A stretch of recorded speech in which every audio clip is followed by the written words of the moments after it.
આ કોઈ લગ્ન પ્રસંગ નથી, આ રસોડું છે જે દુનિયાનું સૌથી મોટું રસોડું. 1, 2, 5, 1000 કિલો નહીં, લાખો કિલો બકાલું આવે છે. હજારો લાખો ટન તો ખાલી લાડવા બનાવવામાં આવે. રસોડું જો, આ કોઈ કેટરસ નથી. જોઈ લો, આ રસોડું છે, બગદાણાનું રસોડું. હજી તો તમને આગળ વિડીયો બતાવું, જોવો તમે.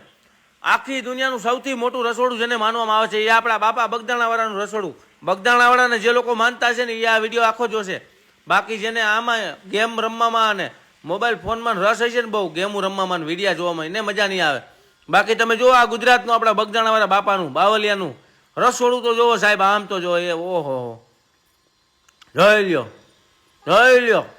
લાખો માણસ તો રસોડામાં કામ કરે. આમ જોઈ લ્યો તમે, આખા ખટારા ભરી ભરીને બકાલું ઉતારે. આમ જો રીંગણા ટમેટા. અને આ બહેનો ભાઈઓ નિસ્વાર્થ કેવડી સેવા કરે બગદાણાને. આમ જોવો તમને, ધન્ય છે આ બધા લોકોને. અને જમવામાં તો લાખો લોકો. અને એમાંય પાછા અમે તો અમાસના દિવસે ગયા અને લાખો માણસો. હો સાહેબ, હું વાતું કરવી.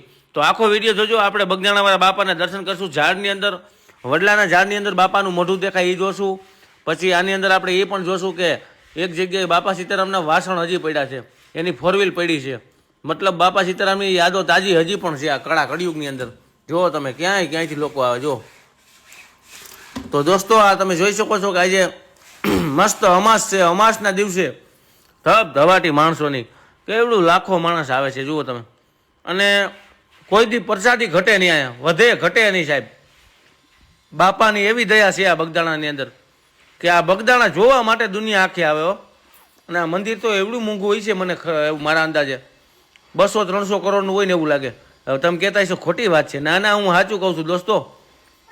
આપણે અંબાજીનું દ્વારકાનું મંદિર છે ને એવી રીતે મોટું મંદિર બનાવ્યું. પાછું સિમેન્ટનો ઉપયોગ જ નથી કર્યો. આ બાપા સીતારામ વખતના, એના સમયના બાપા સીતારામના જે વાસણ દેખાય છે તમે જુઓ. અને એમાં મસ્ત ધૂન ભજન વાગે છે. અને આપણા ભાઈઓ અને બહેનો મસ્ત રીતે બાપાને યાદ કરે છે.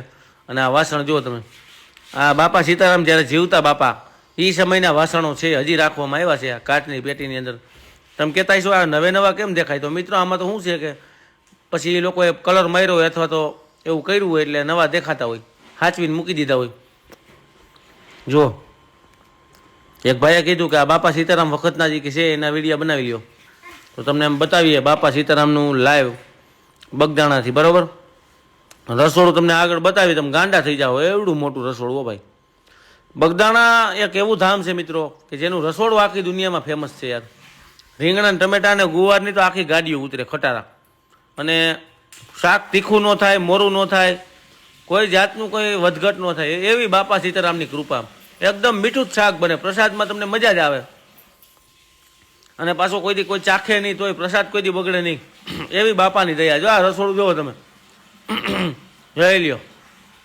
પાછું હવે રસોડામાં તમને ડાઇનિંગ ટેબલ છે, એના ઉપર બેસીને જમાડે. આમ જો, એટલે બાપા સીતારામની બહુ મોટી દયા કહેવાય. રસોડું તો જુઓ, 1.5-2 કિલોમીટર તો ખાલી રસોડું છે આનું. દુનિયાનું સૌથી મોટું રસોડું બગદાણા ધામનું. હો બાપ, સેવા કરવાવાળા માણસો રાત ને દી જોતા નથી બિચારા, એટલી સેવા કરે. અને ભાઈ એની શું વાત કરવી, એવડું માણસ આવે.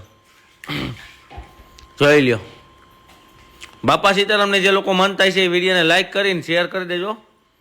તો દોસ્તો જુઓ તમે, જોઈ લ્યો, જોઈ લ્યો બગદાણાવાળાની કૃપા તો જુઓ તમે. કેવડું માણસ પ્રસાદી ખાય, કોઈથી ખૂટે નહીં, કોઈથી શાક બગડે નહીં, કોઈથી કંઈ થાય નહીં. એ બાપાની દયા છે સાહેબ. આ બગદાણાવાળો બાબલિયો હજી પણ કાળા કળિયુગમાં પણ હજી છે. તો દોસ્તો, બાપા સીતારામને જે માનતા હોય લાઈક કરીને ઠપકારી દેજો, વિડીયાને શેર કરી નાખજો. જોઈ લ્યો કેવડું માણસ ડાઇનિંગ ટેબલ ઉપર જમે. આમ તો જુઓ, તમને એમ થાય કે 5 સ્ટાર હોટલમાં જમવા આવ્યા. પાછા દૂધ તો ભેગું આપે જ કાંઈ, એમ લાડુ અને દૂધ. કારણ કે બાપા સીતારામ જ્યારે જીવતા ત્યારે કહીને ગયા હતા કે મારા ભક્તોને દૂધ ને રોટલો કોઈ દી ખૂટવો ન જોઈએ, લાડવો પણ દેજો. જોઈ લ્યો.